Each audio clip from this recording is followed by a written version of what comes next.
Salam, hörmətli abituriyentlər. Kanalıma xoş gəlmisiniz. Bu gün sizlərlə Azərbaycan torpaqlarının birləşdirilməsi uğrunda son təşəbbüs, xanlıqların ictimai və iqtisadi həyatı haqqında danışacağıq. Bu artıq xanlıqlar mövzusunun sonudur. Qeyd edək, son təşəbbüsü, Azərbaycan torpaqlarının birləşdirilməsi uğrunda son təşəbbüsü Ağa Məhəmməd xan Qacar edir və xan Qacar, Qacarlar sülaləsinə mənsub bir şəxs olaraq 18-ci əsrin sonlarında İranda hakimiyyət uğrunda gedən mübarizədən sonra taxta çıxır və mərkəzləşmiş dövlət yaratmağı bacarır və Ağa Məhəmməd xan Qacar çalışır ki, Azərbaycanın cənub xanlıqlarını öz hakimiyyəti altında birləşdirsin. Ondan sonra isə keçmiş Səfəvilər dövlətinin ərazisini bərpa etmək, həmçinin Azərbaycan və Şərqi Gürcüstan bölgələrini öz hakimiyyəti altına almaq üçün yürüşlərə başlayır. Ağa Məhəmməd xan Qacarın Azərbaycanın şimal torpaqlarına birinci yürüşü 1795-ci ilə aid edilir və Ağa Məhəmməd xan Qacarın bu yürüşündə əsas məqsəd Qarabağ xanlığını işğal etmək, həmçinin Rusiyanın Azərbaycanın şimalını, yəni Cənubi Qafqaz torpaqlarını işğal etməsi prosesinin qarşısını almaq olur. Ağa Məhəmməd xan Qacar Azərbaycanın şimal torpaqlarına yürüş edərkən xanlara göndərdiyi məktubların, yəni tabe olmaq təklifinə yalnız Gəncə və Şəki xanlıqları müsbət cavab verirlər.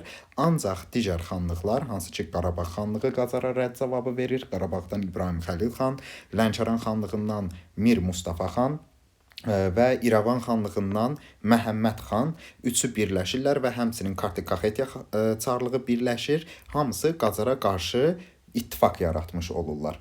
Bəzi xanlıqlar isə kömək üçün Rusiyaya müraciət edirlər. Təbii ki, Qacar həmin o Rusiyaya müraciət etmiş xanlıqları cəzalandırmaq planlarını da həyata keçirməyi qarşısına məqsəd qoyur. Qacarın Azərbaycanın şimal torpaqlarına etdiyi yürüşün 3 istiqamətdə, birinci Dağıstana istiqamətlənir, ikinci Qarabağ, Gürcüstan istiqamətində, üçüncü isə Naxçıvan, İrəvan xanlıqları istiqamətində həyata keçirilir. Həmin bu yürüşün əsas ikinci dəstəsinə, ikinci istiqamətinə Qacarın özü başçılıq edir. Çünki burada əsas məqsəd Qarabağı tutmaq idi və Qarabağa gedəcək qoşun hissələrinə Qacarın özü birbaşa rəhbərlik edir. Naxçıvan ərazisində ciddi müqavimətə rast gələn Qacarlar İrəvan ərazisini zəbt etməyi bacarırlar, İrəvan xanlığını ələ keçirirlər. Əsas hücum hədəfi olan Qarabağ üzərinə yürüyərkən isə İbrahim Xəlil xan Qacar Araz çayını keçə bilməsin deyə Xudafərin körpüsünü uçurdur. Bu əslində çox böyük bir tarixi səhvdir. Şuşa qalasının da 33 gün mühasirədə saxlanılmasından və alına bilməməsindən sonra Qacar birinci yürüşü zamanı Tiflisə istiqamətlənir. Hətta ona Tiflisə gedərkən Gəncə xanlığından Cavad xan köməklik göstərir və Tiflisi tabe etdikdən sonra Gəncə ərazisinə qayıdan Qacar Şamaxı xanlığını müqavimətsiz şəkildə ələ keçirməyi bacarır. Lakin bu zaman Nadirin nəvəsinin Xorasanda qiyam qaldırmasından mütəvəllid Qacar geri qayıdır Ərdəbil ərazisinə və Qacarın Azərbaycanın şimalını tərk etməsini eşidən Rus qoşunları 1796-cı ildə Zubovun başçılığı ilə Qafqazın cənubuna, Cənubi Qafqaza yürüş təşkil edirlər. 1796-cı ildə Zubovun qoşunlarının tutduğu xanlıqlar bunlardır. Dərbənd xanlığı, ondan sonra Quba, sonra Bakı xanlığı, Dərbənd, Quba, Bakı və Gəncə xanlıqlarını Rus qoşunları ələ keçirtməyi bacarırlar. Bunları qırmızı rənglə ifadə edək. 2, 1, 3 və 6 nömrəli xanlıqları Valeriyan Zubovun başçılığı ilə Rus qoşunları ələ keçirtməyi bacarırlar. Həmçinin Zubovun qoşunlarının Azərbaycanın şimalında olması xəbərini alan Qacar özü Ərdəbildə olarkən qoşunları şimaldan geri çəkir və 1796-cı ilin sonunda Rus qoşunları Qafqazda çox qala bilmirlər, Cənubi Qafqazda və Azərbaycanı tərk etməli olurlar. Bunun əsas səbəbi isə 2-ci Yekaterinanın ölümü və Yekaterinadan sonra taxta çıxmış onun oğlu 1-ci Pavelin Cənubi Qafqazla bağlı planları sonraya saxlaması, belə deyək, ertələməsi Zubovun qoşunlarının Qafqazdan geri çəkilməsinə, Şimali Azərbaycandan geri çəkilməsinə səbəb olur. 1796-cı ildə Qacar özünü şah elan edir və İranda Qacarlar sülaləsinin hakimiyyəti dövrü başlayır 1796-cı ildən 1925-ci ilə qədər. Qacar 1797-ci ildə Rus qoşunlarının Azərbaycanın şimalını tərk etməsindən sonra Azərbaycan torpaqlarının şimalına şah kimi ikinci yürüşünü eləyir. Şah kimi yürüşün birinci yürüşdür. Yəni şah kimi birinci yürüşünü və ümumən ikinci yürüşünü etmiş olur. Naxçıvan xanı Kəlbəli xan bu zaman qorxaraq gəlir, Qacar Ərdəbildə olarkən hədiyyələrlə yanına gəlir. Lakin rus qoşunları ilə vaxtında əlaqə saxladıqlarına görə Qacar Naxçıvan xanı Kəlbəlinin gözlərini çıxartdırır və onu həbs etdirir.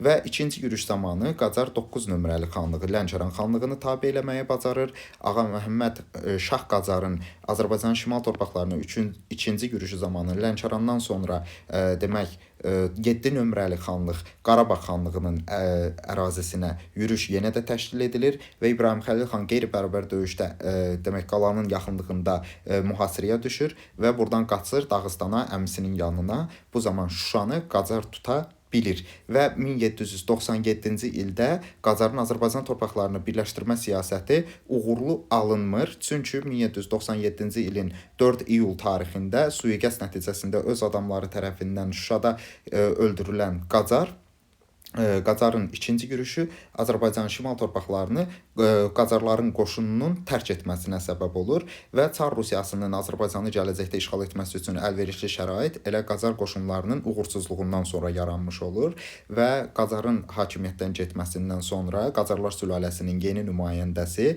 olan Baba xan yaxud Fətəli Şah 1797-ci ildən 1834-cü ilə qədər hakimiyyətdə olmuşdur.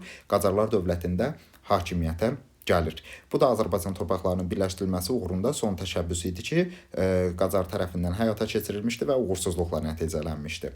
Azərbaycan xanlıqlarının sosial-iqtisadi və ictimai həyatı haqqında danışarkən qeyd etməliyik ki, xanlıqlar dövrü maksimum dərəcədə Azərbaycan ərazisində feodal pərakəndəlik və natural təsərrüfatın mövcud olduğu bir dövrdür. Mərkəzləşdirmə siyasəti yoxdur, mərkəzləşdirməyə maneçilik törədən qüvvələr mövcuddur və xanlıqlarda əsas qruplar bu aşağıdakılardır. Hakim təbəqə bölünür xanlara, bəylərə, sultanlara, məlik, elbəyi və ruhanilərə. Bunlar hakim təbəqədirlər, feodal təbəqəsidirlər. Kəndli təbəqəsi isə 3 qrupa ayrılır. Rəiyyət, rəncbər və elat adlı tayfalara. Rəiyyət tayfaları əvvəllər də biz Səfəvilər dövlətinin hakimiyyəti dövründə bu qrupların, kəndli qruplarının, daha doğrusu tayfa yox, kəndli qruplarının adına rast gəlmişik.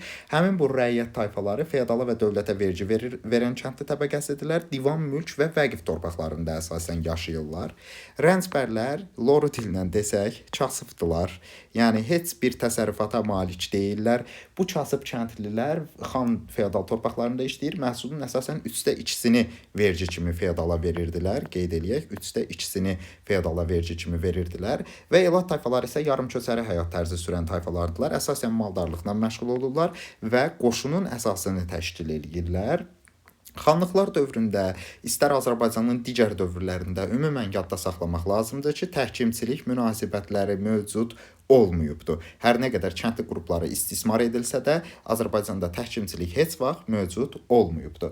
Biz xanlıqlardan danışarkən ilk növbədə qeyd etməliyik ki, xan dövlətin, yəni xanlığın başçısı olaraq qeyri-məhdud hakimiyyətə malikdir, tək hakimiyyətliliyə əsaslanır. Bəzi xanlıqlar vardır ki, xanın tək hakimiyyətlilik prinsipi pozulur. Yəni biz birinci növbədə qeyd eləyərkən ki, Azərbaycan xanlıqlarında siyasi vəziyyətlə bağlı olaraq xanlıq hakimiyyəti nəyə əsaslanır? Deyəcəyik ki, xanın tək hakimiyyətliliyinə əsaslanır xanlığın siyasi hakimiyyəti. Lakin bəzi xanlıqlarımız vardır ki, xanlıq idarə sisteminin əsas prinsipi, yəni tək hakimiyyətlilik prinsipi pozulubdur. Onlar da məhz elə əvvəlki dərsimizdə qeyd etdiyimiz Şamaxı və Gəncə xanlıqlarıdır ki, orada tək hakimiyyətlilik prinsipi pozulub. 2 hakimiyyətli xanlıqlardır yəni. Xanın özü şəriət məhkəməsinə bilavasitə başçılıq edən şəxsli idarəçilik sisteminin bütün növ idarəçilik sistemi xanlıqda xanın hakimiyyətinin möhkəmləndirilməsinə yönəldilmişdi. Xan da xanlıqlarda şəriət məhkəməsi başlıca yeri tuturdu və məhkəmə sahəsində xanın xüsusi hüquqları var idi. Xanın qeyri-məhdud hakimiyyətə, həmçinin qanunverici, məhkəmə və icra edici səlahiyyətləri öz əlində cəmləşdirməsinə görə Azərbaycan xanlıqlarında hakimiyyətin bölünmə prinsipinin olmadığını görürük. Yəni bütün hakimiyyət cəmləşib xanın əlində. Hakimiyyətin bölünmə prinsipi əsasən demokratik dövlətlərin idarəçilik quruluşuna aiddir. Ona görə Azərbaycanda 18-ci əsrdə xanlıqlar dövründə hakimiyyətin bölünmə prinsipi yenə də mövcud deyil və xanlığın idarə edilməsində ən yaxın köməkçisi vəzirdir və vəzirin vasitəçiliyi ilə xan müəyyən işləri yerinə yetirdə bilir. Həmçinin xanın yanında məsləhətçi şura var, xan şurası, divan adlanır bu. 4 dənə xanlığımız vardı ki, burada demək şuralar, xan şuraları, divanlar fəaliyyət göstərir. Bunlardan birincisi Quba xanlığıdır, ikincisi Qarabağ xanlığıdır, üçüncüsü Şəki, dördüncüsü Şamaxı xanlığıdır. Biz xəritədə gedək göstərək ki, həmin xanlıqlarımız hansılardır? Xanlıq idarə sistemində xan şurasının fəaliyyət göstərdiyi xanlıqlar, biz onu qısaca QQŞŞ abreviaturası ilə də yadda saxlaya bilərik. Qarabağ, Quba, Şəki və Şamaxı xanlıqları 2, 4, 5 və 7 nömrəli xanlıqlar xanlıq idarə sistemində şuranın fəaliyyət göstərdiyi, divanın fəaliyyət göstərdiyi xanlıqlar idilər. Xanlıq idarə sistemində çalışanların heç biri maaş almırlar. Hamısı dövlətdən yığılmış, əhalidən yığılmış vergilərin gəlməsi və xəzinəyə bir hissə miqdar vergi daxil olduqdan sonra qalan pulun öz aralarında bölüşdürülməsi sistemi ilə gəlir əldə edirlər xanlıq sistemində çalışanlar. Və xanlıq idarə sistemində asayişin əsas qoruyucusu olan, həmçinin elatlar kimi, elatlarla oxşar cəhət götürə bilərik maafları ki, xan qoşununun əsasında dayanırdılar. Asayişin qoruyucusu olan və qoşunun əsasını təşkil edən maaf adlı imtiyazlı təbəqələr mövcuddur. Bu maaf təbəqələri nə işə yarayır? Xan bu təbəqəni yaradıb ki, kəndliləri itaətdə saxlaya bilsin. Bir növü xanın öz xüsusi dəstəsidir maaf təbəqəsi. Həmin bu maaflar imtiyazlı təbəqə adlanırlar. Nəyə görə imtiyazlı adlanırlar? Çünki xan bunları qoşunda xidmət etdiklərinə görə vergi və mükəlləfiyyətlərdən azad etmişdi. Azərbaycanın əvvəlki dövrlərində olduğu kimi xanlıqlar sistemində də divan, mülk, vəqf tipli torpaqlar hələ də qalmaqdadır. Lakin burada yeni torpaqlar meydana gəlir. Xan torpaqları adlandırılan torpaqlar. Nəyə görə bu torpaqlara biz xan torpaqları deyirik? Çünki əvvəlki dövrdə biz divan torpaqları eşidirdik ki, dövlətə məxsus torpaqlar və xas torpaqları eşidirdik. Yaxud Hülakülər dövlətində inci torpaqları görürdük ki, hökmdar ailəsinə məxsus torpaqlardır. Xanlıq sistemində əsas dayaq nöqtəsi xan olduğuna görə, yəni hər şey xanın hakimiyyətini möhkəmləndirdiyinə görə xan divan və demək xas torpaqlarını birləşdiribdi, dövlətə məxsus və hökmdara məxsus, ailəsinə məxsus torpaqları birləşdiribdi. O torpaqlar ümumi adla adlanır xan torpaqları. Xan torpaqları adı ilə tanınır. Və tiul torpaqları hələ də mövcuddur. Tiul şərtən verilirdi Səfəvilər dövründən olduğu kimi, lakin tiul tədricən xanlıqlar dövründə irsi səciyyəyə daşımağa başlayırdı. Xanlıq idarə sistemində xandan sonra gələn şəxs naib adlanır. Naib mahalları idarə etmək işinə baxır. Düzdür, naibin vəzifəsi irsidir. Yəni bir naib öldükdən sonra onun oğlu gəlir hakimiyyətə, irsidir. Ancaq yenə də bunu xan təsdiqləmədən ki, naibin övladı irsi olaraq vəzifəyə keçsin, bu vəzifə keçərsiz sayılır. Yəni irsi olsa da hər dəfə xan tərəfindən təsdiqlənməlidir. Və xanlıq idarə sistemində yüzbaşılar və kəndxudalar isə kəndlərin idarəçilik sisteminə baxırlar. Bundan başqa xanlıqlar dövründə idarəçilikdə şəhər məmurları vardı. Kələntərlər və qalabəyilər şəhərləri idarə edirlər.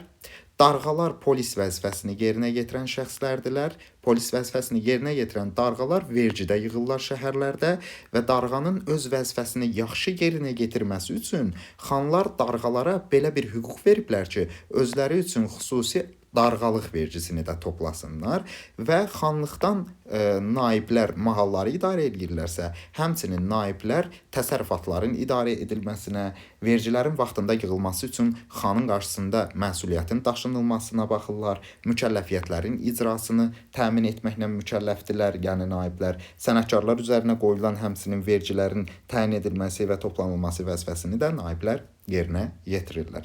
Bundan başqa xanlıqlarda vergi və mükəlləfiyyətlər haqqında danışsaq, xanlıqların ictimai və iqtisadi həyatı ilə bağlı bütün məlumatları da vermiş olacağıq. Əvvəlcə danışaq xanlıqlarda mövcud olmuş vergi sistemindən. Malcəhət məlumdur ki, Əsas vergi növüdür, məhsuldan istifadəyə görə alınır. Xanlıqdan xanlığa dəyişir. Ya məhsulun bir xanlıqda 1/10-nə bərabərdir, ya məhsulun 1/3-nə bərabərdir. Çöp-başı vergisini otlaqlardan istifadəyə görə ödəyirlər, yəni maldarlar. Bağbaşı adlı vergi bağlardan istifadə müqabilində alınan 1/10 vergisidir, məhsulun 1/10-ni təşkil edir. Darğalıq vergisi haqqında danışdıq ki, şəhərlərdə vergi yığan məmurlar olan darğanın öz vəzifələrini yaxşı yerinə yetirmələri üçün bir stimuldur, belə desək. Vergi toplayan məmurların xeyrinə alınan vergidir. Bayramlıq vergisi adı üstündə əslində bu bir növ rüşvətdir. Rəiyyət feodala bayramlarda gətirdiyi hədiyyə bayramlıq vergisi adlanır. Yəni rüşvət. Mirzəyanə yaxud da kələntərlik adlı vergilər isə xanın dəftərxanasının, yəni sənət-sünət işlərinin, həmçinin inzibati idarə etmə işlərinin həyata keçirilməsi üçün əhalidən toplanan, həmçinin xanlığın digər xərclərini qarşılamaq üçün əhalidən toplanan vergilər idilər. Vergilər haqqında bu qədər danışaq. Mükəlləfiyyətlər. Məlumdur ki, mükəlləfiyyət sözünün mənası müəyyən işi yerinə yetirmək məcburiyyətidir. Biyar, əvrəz və dişkirəsi adlı xanlıqlarda 3 cür mükəlləfiyyət mövcud olubdur. Bu mükəlləfiyyətlərdən birincisi biyar haqqında danışaq. Əsasən 3 ildə 3 gündən 6 günə dəyişirdi. Bu kəndli nə etməlidir? 3 gündən 6 günə feodalın, yəni ağanın təsərrüfatında əvəzsiz işlər görməlidir və haqqı ödənilmir bu işin. Məsələn, vergini o şəkildə kəndli ödəyir ki, nəsə gəlir əldə etdiyi sahədən bir qism dövlətə yaxud feodala vergi verir. Ancaq mükəlləfiyyəti məcburdur ödəməyə. 3 gündən 6 günə qədər kəndli feodal üçün ağa təsərrüfatında işləməlidir. Həmin o görülən iş, 3 gündən 6 günə görülən iş kəndli üçün pulsuz hesablanır. Mükəlləfiyyətlərdən biri əvrəzdir. Əvrəz iməclikdə adlanır. 2 gün ildə həyata keçirilməlidir, natura yaxud mükəlləfiyyət icra etməklə. Yəni məhsulla yaxud da nəsə bir iş görməklə həyata keçirilir əvrəz. Əvrəz xanlığın daimi ictimai işlərində, məsələn, xanlıqda bir qala tikilməlidirsə, əhali orada iştirak etməsi ildə 2 gün, yaxud da körpü çəkilməlidirsə, əhalinin orada iştirak etməsi məcburidir. Yəni bu bir mükəlləfiyyət sayılır. Bu əvrəz adlanır.